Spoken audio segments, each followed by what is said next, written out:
very pleasing, and we are happy that we haven't had any incidences which were adverse or stressful, so to speak.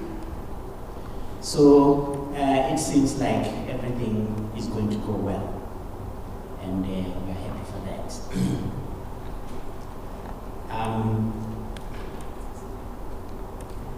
I would like to recognize a few people who have graced this occasion. On the top table, we have various dignitaries who I wish to perhaps recognize before we start everything.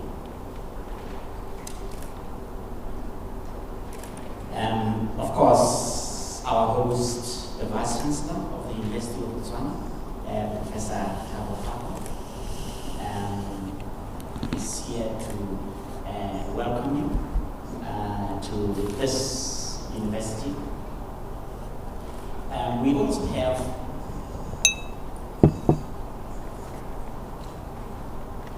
the Chairman of AMSTI Governing Council, Professor George Magoha. As you know, AMSTI is the host to this conference, so he will give a note of about AMSTI later on. I would like to also acknowledge members of the diplomatic corps who are here. They have been invited, so I will not about AMSTI later on. I'd like to recognize their presence, Your Excellencies. I would also like to recognize the presence of the Minister of Science and Technology from Ethiopia, Dr. Mohamedou Ahmed Gahas, who is among us here. I would also like to recognize the eventual presence of our Assistant Minister of Education and Skills Development in Botswana.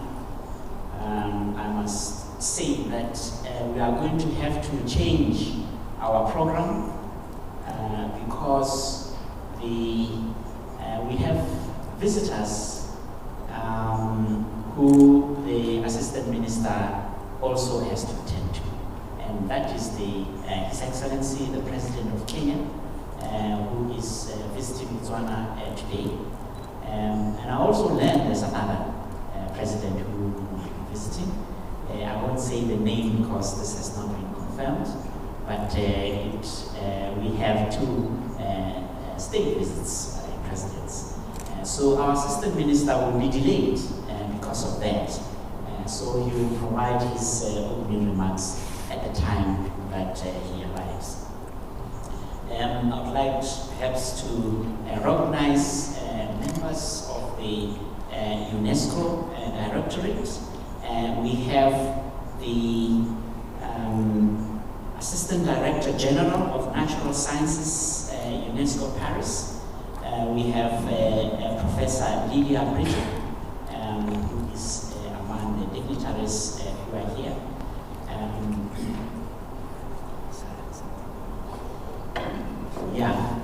I hope I'm getting the names right, because these dignitaries, I just see the names, but the faces.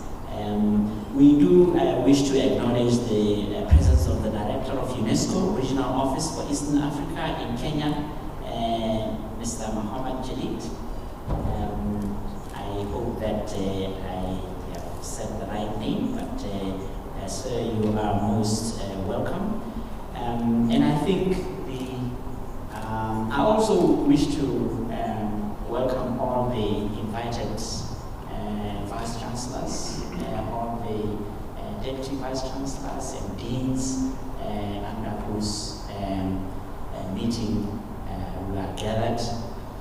I would like to welcome the permanent secretaries. I think we have their representatives. I wish to welcome all the permanent secretaries in the ministry, particularly Ministry of Education and Skills Development, Ministry of Science and Technology here, I believe. I would like to recognize their presence. I would like to recognize the presence of all invited guests. And I think with that, I'll proceed with the program. I think we all know why we are here. This is a gathering of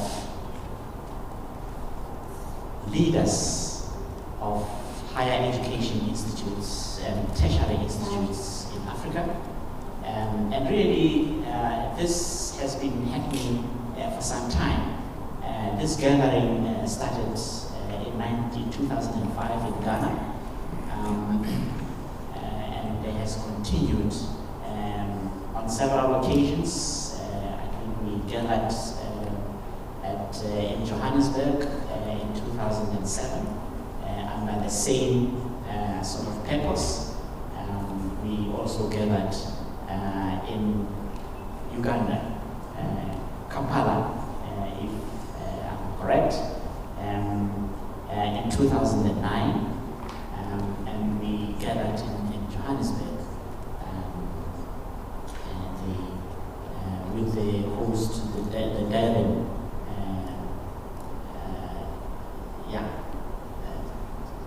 institute.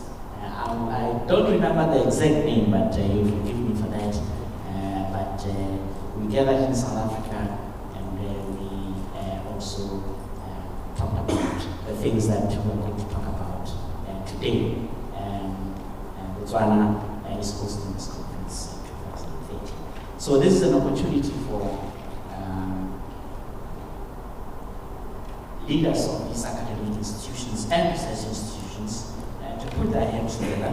I think a lot of progress has been made in terms of identifying the common problems and in terms of solutions, possible solutions of the way forward. The need to cooperate and know each other's issues. I think even in 2007 there was a plan of action that was developed for the program of higher education in Africa. And here we hope that we'll come with concrete solutions about higher education, tertiary education in Africa. So I don't intend to make a speech, ladies and gentlemen. I would like to call to the podium the Vice Chancellor of the University of Botswana, Professor Thabo Fako, to welcome you to this meeting and to this country. Professor Fako.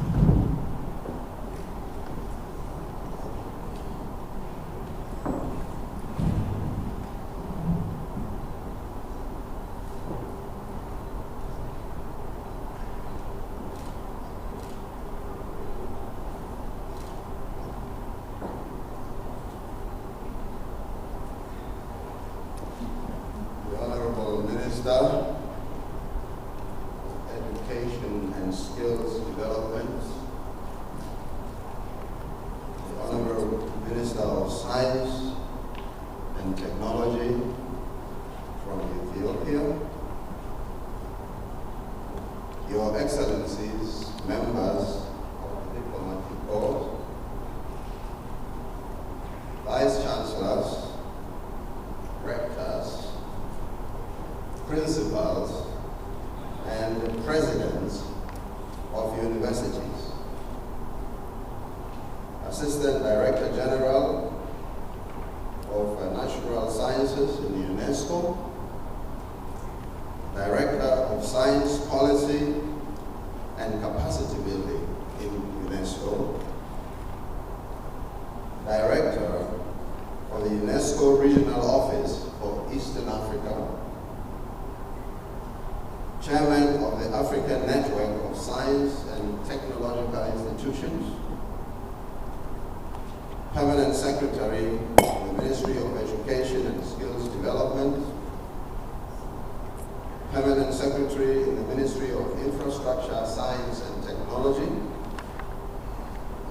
Chief Executive Officers of parastatal organizations, Executive Officer of the Tertiary Education Council, senior government officials, professors and senior members of the scholarly community, deans of faculties, directors of research institutes and centers of excellence, members of the academic community, students, distinguished members of the media, ladies and gentlemen. It is an honor and privilege to be afforded the opportunity to welcome more than 200 delegates from some 34 countries to the University of Botswana, which is proud to host the 5th Conference of Vice Chancellors and Deans of Science, Engineering, and Technology. Welcome. This conference comes just 1 month after the 10th anniversary meeting of the Science and Technology in Society Forum, which was held between the 6th and the 8th of October this year in Kyoto, Japan. We are meeting at a time when there is a new wave of optimism sweeping across the African continent. There are a number of positive indicators which promises of a brighter future. With a growth rate of about 6%, Africa is among the fastest growing regions in the world. There is abundance of natural resources. Over 128 million households are expected to move into the middle class. Secondary school enrollment has grown by as much as 48% in the last decade. Life expectancy has increased by 10%, and death from diseases such as malaria and HIV infection has dropped by up to 74%. The abundance of natural resources and economic growth, however, have not always meant reduction in the number of people who live in poverty. In some instances, poverty has grown even faster than economic growth. Corruption has grown like a cancer. Political instability has continued unabated. And 70% of the 1 billion who form an impoverished ghetto of misery live in Africa. Our societies need sustainable development, which takes cognizance of the needs of the present without compromising the ability of future generations to meet their own needs. Sustainability is a core concept in many debates linking science, technology, and society. Sustainable development seeks to address the challenge to improve the quality of human life within the carrying capacity of its ecosystems. The problems that our societies face today are becoming increasingly complex and require a global human network of knowledgeable, skilled, and competent citizens who understand the imperatives of cooperation and collaboration across sovereign national borders and cultural boundaries in an intertwined, interpenetrating, and interdependent world. In a knowledge-based world, economies are increasingly driven by science and technology, even more than by natural resources.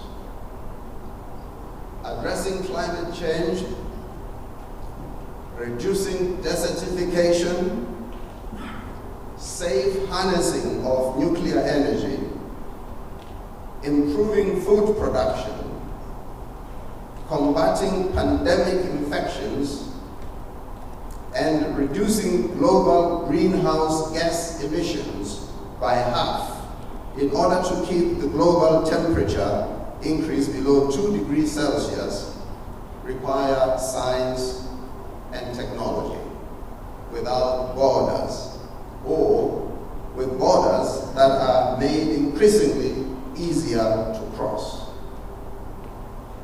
Human progress requires a renewed recognition of the oneness of humanity and a diplomatic climate that seeks to facilitate international scientific cooperation and technological development. Sustainable development requires effective and efficient partnerships for the creation and transfer of knowledge between universities, communities, governments, and industry. We need to invest strategically in developing the human resource capital, skills, expertise, and infrastructure required for relevant research, innovation, engagement with, and service to our communities. Ladies and gentlemen, as you contemplate the imponderables that have brought us together this morning, I trust you will spare a moment to enjoy the hospitality of the city of Gaborone, as well as the peace and tranquility of this great Republic of Botswana. Welcome to the University of Botswana. Welcome to the city of Gaborone. Welcome to the Republic of Botswana. I thank you.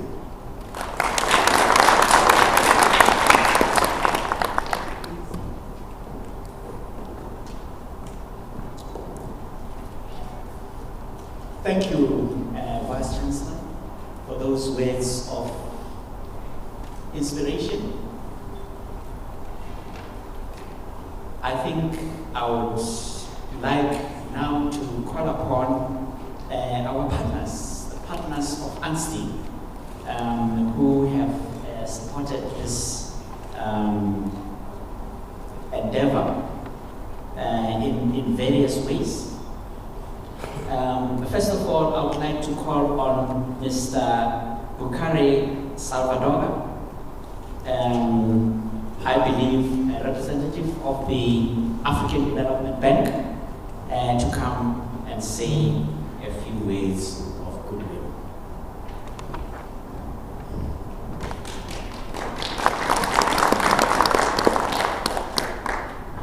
Thank you very much. Good morning, honorable ministers, honorable officials from government, academia, and the regional and international organizations,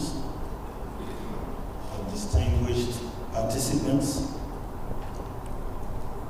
ladies and gentlemen.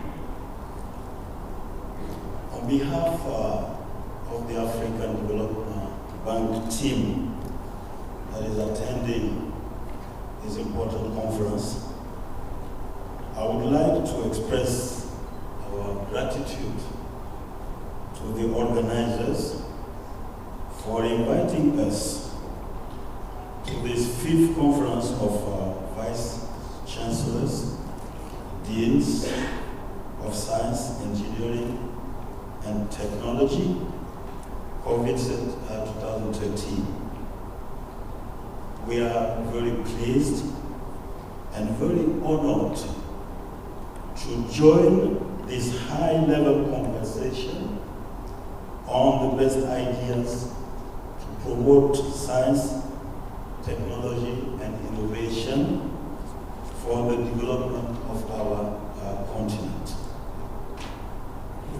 We value our partnership with ANSTI and with UNESCO in advancing the cause of education in Africa. The theme of this conference, enhancing capacity in science, technology, and innovation in response to emerging industrial and socio-economic needs of Africa, the role of universities. This theme is timely, relevant, and well-defined. It will surely elicit fruitful discussions and sharing of ideas. This theme is of great importance to the African Development Bank. Back in April this year, 2013, we adopted a 2022 strategy to guide our work for the next 10 years. And I am happy to report that among the 5 priority areas of this strategy, skills and technology is of utmost importance. Among these 5, the other 4 being infrastructure, governance, the private sector, and regional integration. But even before we adopted this strategy this year, we have always been very active in supporting science, technology, and innovation, mainly through the following group of activities. Number 1, we have always engaged in policy dialogue with government and other key decision makers at national, regional, or continental level to help adopt sound policies and strategy for the development of STI. Number 2, we have always been conducting or commissioning studies and different type of analytical work to generate scientific knowledge, to guide our operation and to provide some advice for our partners. Number 3, provided funding to finance projects and programs to help build human and institutional capacity, to provide infrastructure and equipment, and to support national and regional centers and networks of excellence and STI. Number 4, we have always been providing technical assistance when requested to do so.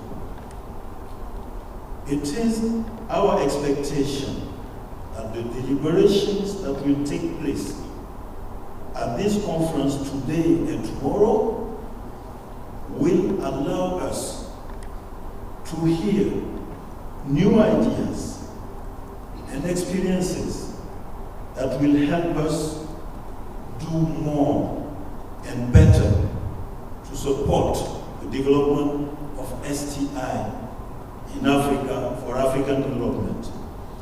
We look forward to actively participating in the discussion, and we wish full success to this important conference. Thank you.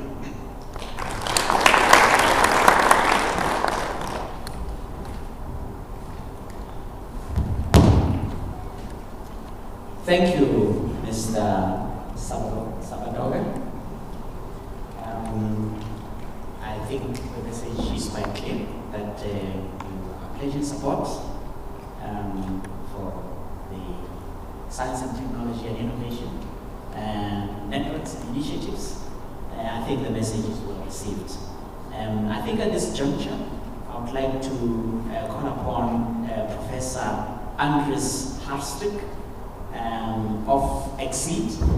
I think he will explain what Exceed means. And please welcome.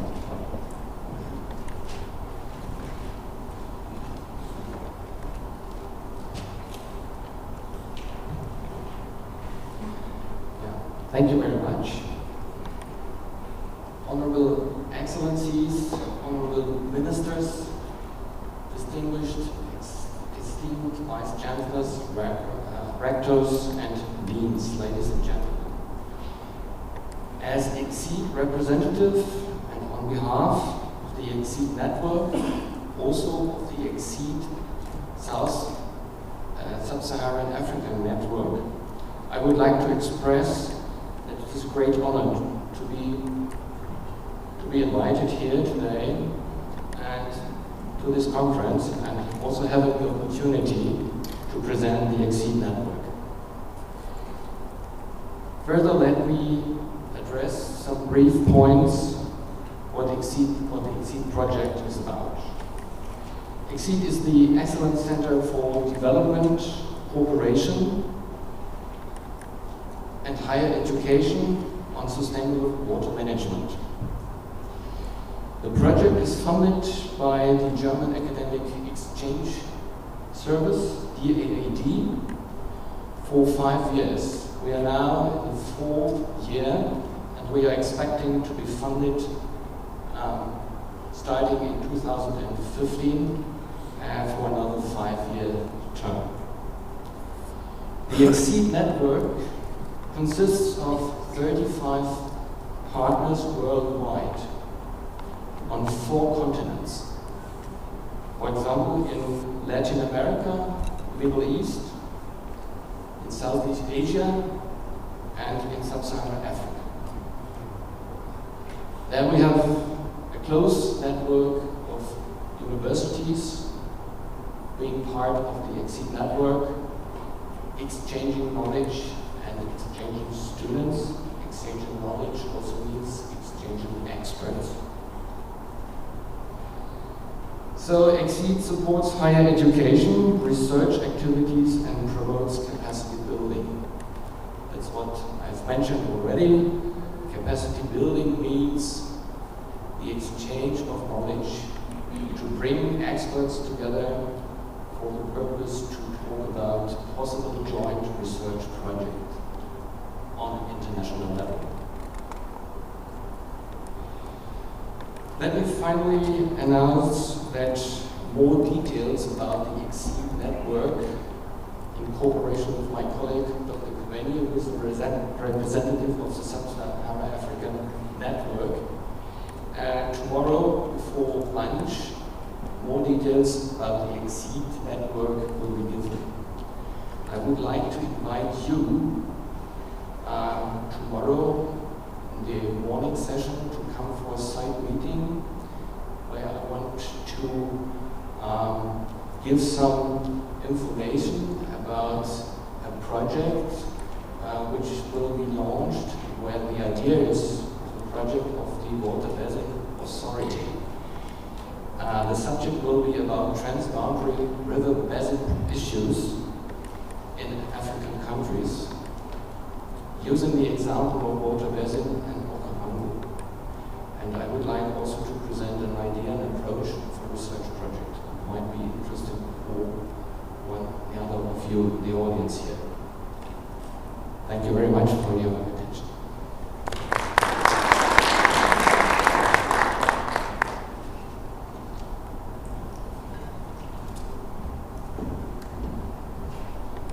As you know, water is an extremely important commodity, and a network of this nature is quite pertinent. So I believe colleagues will hear more about it for the promised presentation during this conference.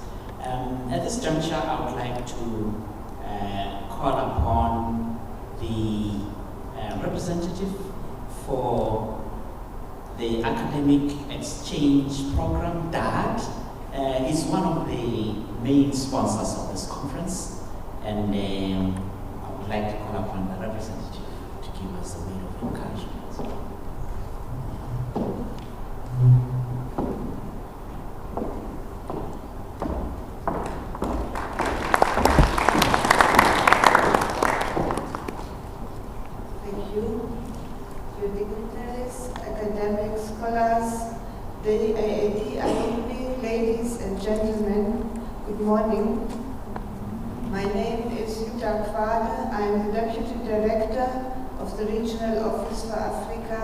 In Nairobi, DAD.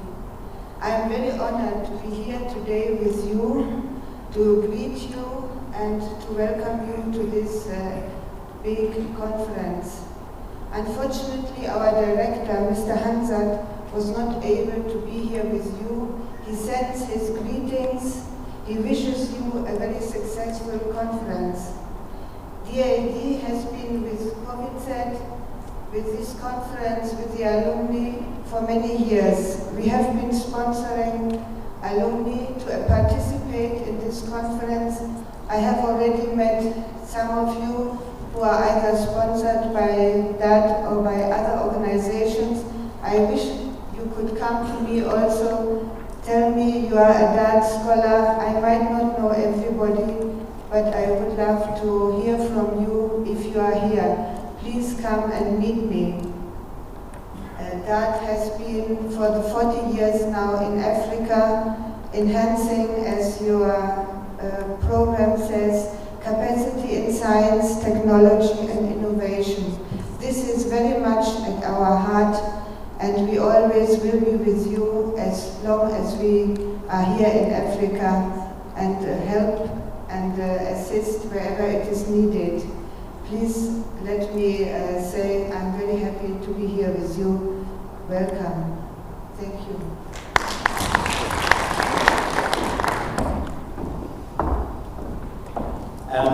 Thank you for that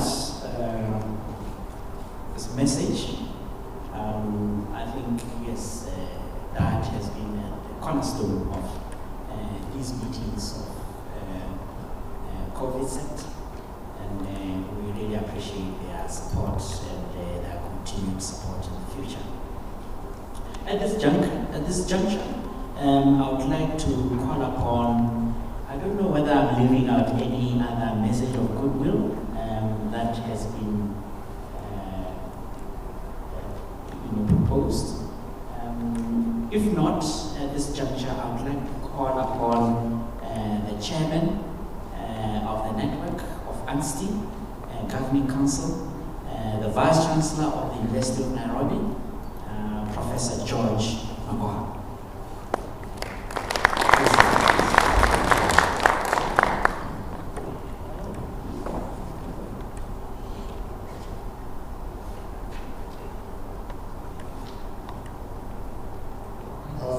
Minister of Education and Skills Development of the Republic of Botswana, Honorable Minister for Science and Technology of the Republic of Ethiopia, representative of UNESCO,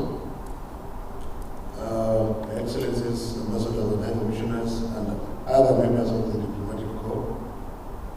I would like to thank out DAAD for being with us through all these years, represented here by the Deputy from Nairobi, fellow rectors, Vice Chancellors and Principals, Deputy Vice Chancellors, Deans of Science and Technology, our partners,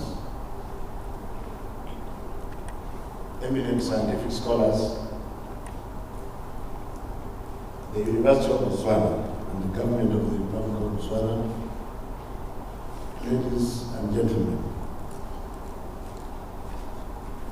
It is my singular honor to welcome you to the 5th Conference of Vice Chancellors, Deans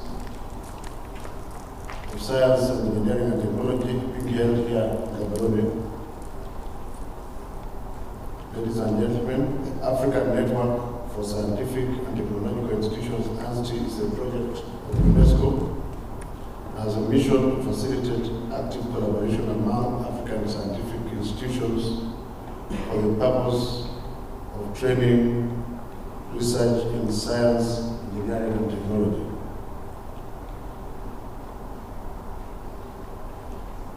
Let me pause there and ask whether African governments who fund universities in the African continent have actually given due diligence to science and technology. And has any government, including that very good government of the Republic of Botswana, given enough funding with regard to science and technology? Ladies and gentlemen, the main goal is to build high-level resource capacity to undertake research and training in science and technology. A core initiative of ANSTI is to provide a forum for university leaders, and this has led to the formation of COVIDSET, which is a biannual forum of university leaders responsible for science and engineering and technology education. This is a mining nation, just like many other African countries. Nigeria is one of the big black African countries, and even my own country now, where we are soon to start mining certain minerals, both solid and liquid. And it is an irony that we mine the raw product, send it somewhere else, and then import the finished products. And yet most of the universities in Africa are now 50 years. Perhaps this is one of the reasons why this ANSTI is here, and we should have a critical look at whether we should continue to exist. Is it possible to exist outside the box? Or are we going to continue singing to our African leaders to fund science and technology?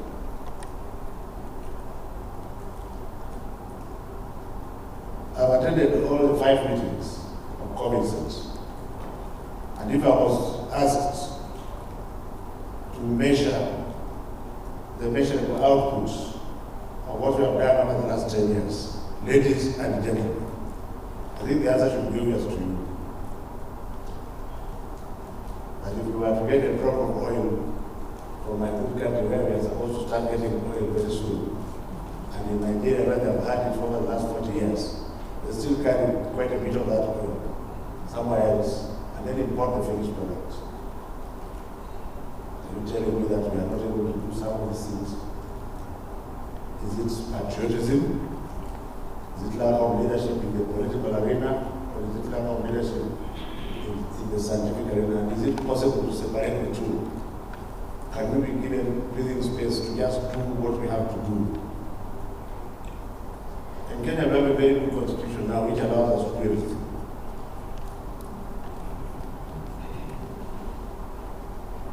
But are we able to do everything? For example, if we as scientists say we require X amount of money in order to carry the science agenda forward, then it still goes back to Parliament, where some of the people may not even understand what science and technology means. And that is not to derogate our very honorable members of Parliament. So Africa, where are we headed? Where exactly are we headed? We have 5,000 PhDs, most of them in science and technology, in the Western world. Our governments are investing heavily on training other PhDs, and the return, at least for my country, is about 50%. I don't know how high it is here for Botswana, but I don't think there is any African country which guarantees 80% return after you send people to the so-called greener pasture areas. Ladies and gentlemen, COVIDSET 2013 is the 5th conference since its formation in 2005. This forum brings together intellectuals from the African diaspora to exchange ideas, share experiences and practices. The theme of the conference, and I quote, is enhancing capacity in science, technology, and innovation in response to emerging industrial and socio-economic needs in Africa. Unquote. The role of investors. Out of these, 4 sub-themes have been identified. Later on, we will have good discussions and plenary presentations. As we are aware, like I've just said, oil and other minerals have recently been discovered in a large number of African states. These discoveries have raised high social and economic expectations, perhaps illusions. COVIDSET 2013 is thus expected to respond to these developments and other emerging issues. In this regard, universities are expected to develop academic programs which will address capacity building, research, innovative methods in dealing with these discoveries. Further, we will respond to these developments. We must ensure that society as a whole, rather than a few individuals, are beneficiary. Let me pause here. My brothers and sisters, honorable minister, I have a big body, and if you give me 5 chicken, I can't eat all of it. So there's no need for me to put 1,000 chicken inside. It's keeping it so that I can be eating it, because I will die before I finish. Is it possible for us in academia to ensure that African governments are not corrupt? Is it possible to do so? I have Nigerian colleagues here. I was there for a while. I'm also Kenyan, and I keep telling my colleagues in Kenya that the discovery of oil is a curse rather than a blessing, going by the past. So until we have systems where everybody is held accountable for what he or she has, do you understand? If my comrade brother here has property that he cannot account for, he should be asked where he got it from. And if the answer is not forthcoming, that property should cease to belong to you. If somebody is just an ordinary person,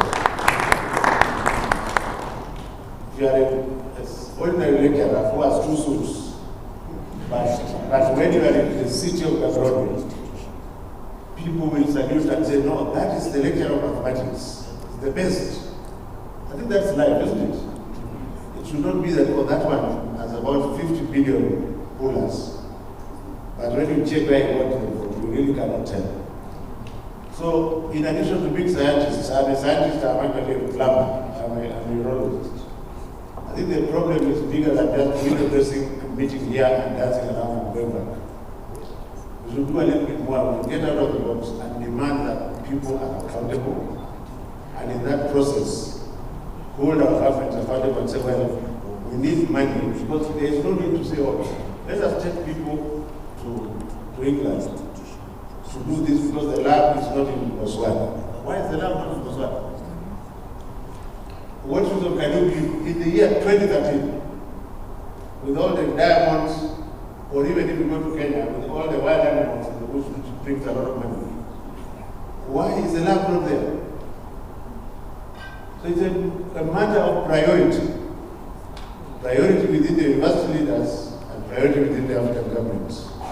Otherwise, ladies and gentlemen, I'm sorry, 10 more years to come, this speech I'm delivering here will be exactly the same speech in 10 years. And then we shall keep crying, oh, Korea was like this, and Botswana was like this, but you see, Korea is not like this. There's nothing special about Korea. They just help themselves accountable. And you know what happens if you don't do what you're supposed to do. You either commit suicide yourself, or somebody does it for you.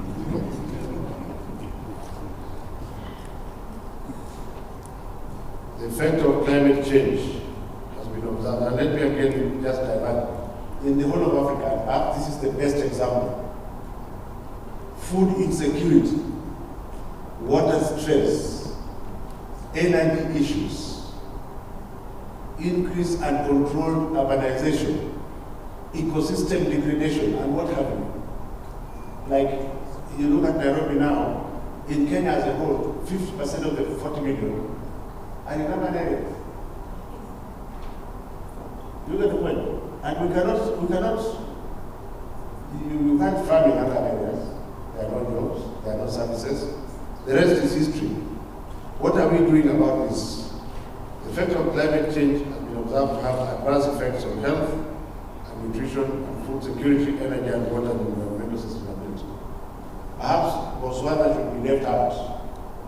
But the rest of Africa, please you should have less children. Can you produce 1 or 2 children? Because you can't say, oh, since I'm a professor of surgery, I can manage 5 children. Where are they going to live? You must be extremely stupid. Because they are going to live within the whole population of Kenya, which is 40 million, with a youth balance. And then all we are saying, oh, our youth have no jobs. If you listen to us, we are actually not very intelligent. You know, our youth have no jobs. They are killing people. But can you go and produce more so that you can have more people doing elections? So that they can vote. So it is also a science to start thinking at the quality of life. Land does not reproduce. The land mass is constant. And even the constant land mass, every African woman who is not in the city is using wood to cook, isn't it? Wood or charcoal. Or we only use gas here. So we are actually destroying the bushes there. So can we, as we start crying about how we are going to increase food production, it may also be wise to start thinking about having 1 or 2 children, or none at all, if you are poor. So that you are able, because you cannot, even with science, you cannot plan for a number that you don't know. Are you listening to me? You can't plan for a number that you don't know. If you are, today you don't know that you have already reached 40 million, and you are planning. For example, I trained in Nigeria, and I left there 30 years ago, and their population was supposed to be 130 million. 30 years later, they are still saying they are 130, they are about 150 million. Of course, it's not true. They are my Nigerian colleagues there, I'm married to them. But it is not true. So only God knows how many Nigerians are there. As a friend, there are about 300 million. And this also goes to the rest of Africa.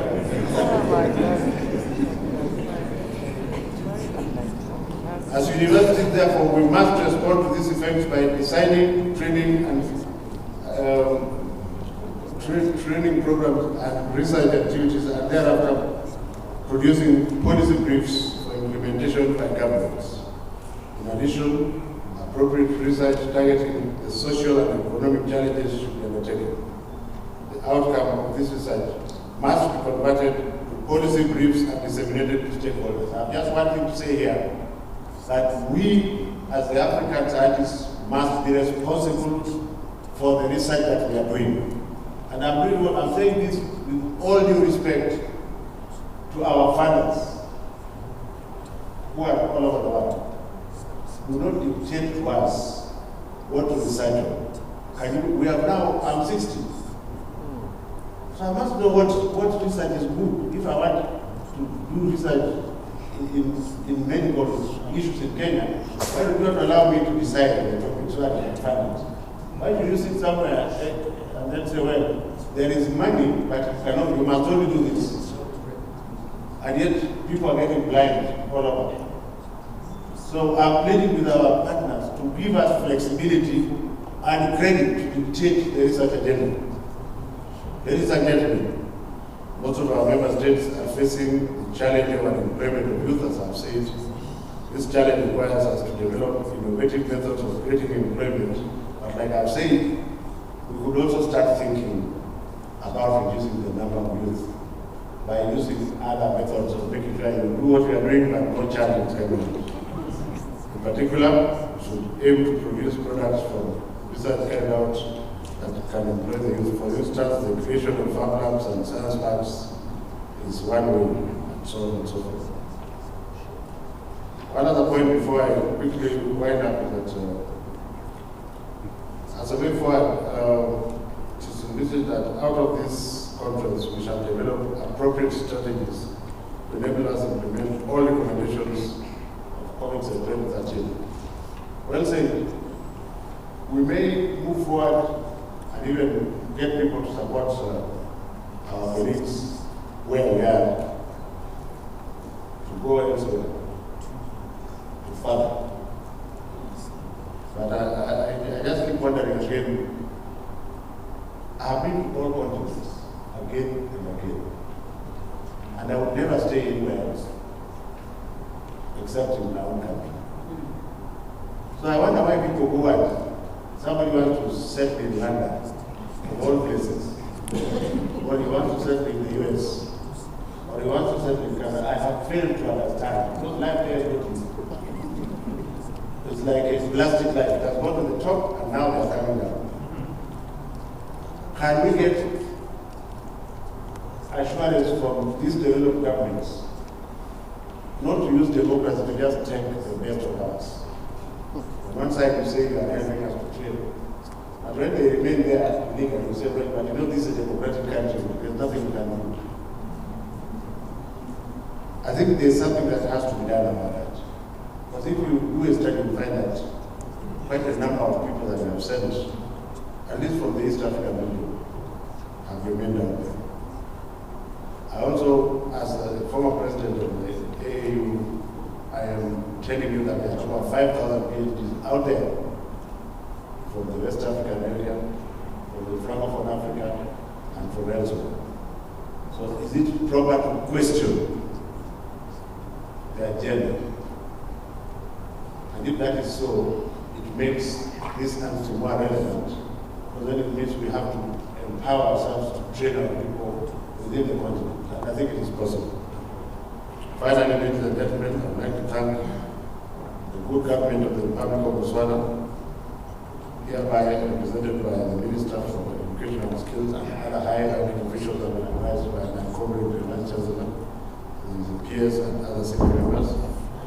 I would also like to thank the University of Botswana for having accepted to host this conference.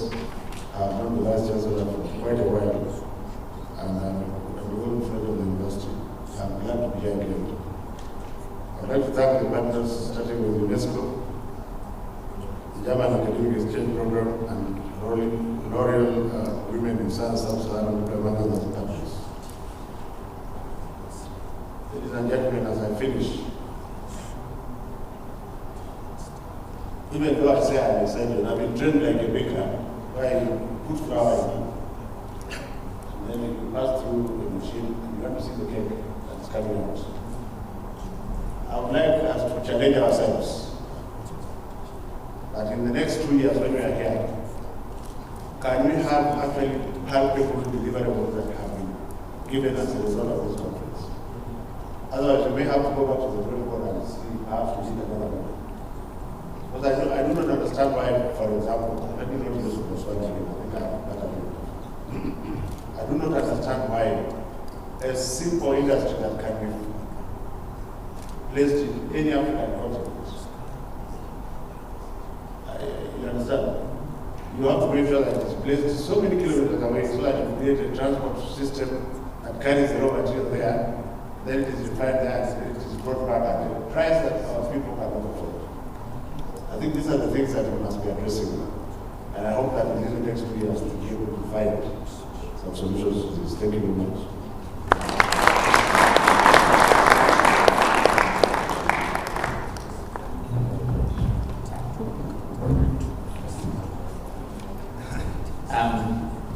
Thank you, Prof. Makoha. As you can see in the program, he is the chairman of ANSTI. He has been conscious and knows these problems, and he has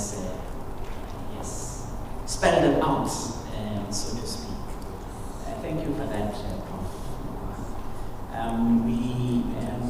would like now to call upon our next presenter, who is representing the director of the UNESCO office in Nairobi, the office for Eastern Africa, who really are the initiators of this gathering that we have here today.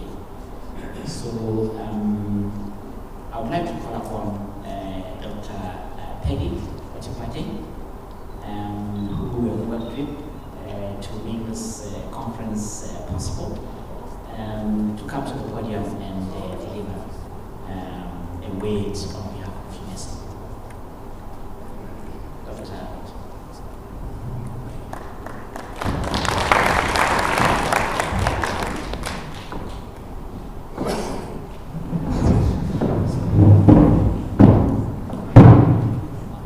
Thank you. I need this because I'm physically, vertically challenged. Anyway, Honorable Minister of Science and Technology from Ethiopia, ministers, representatives from Mauritius, Namibia, and South Africa,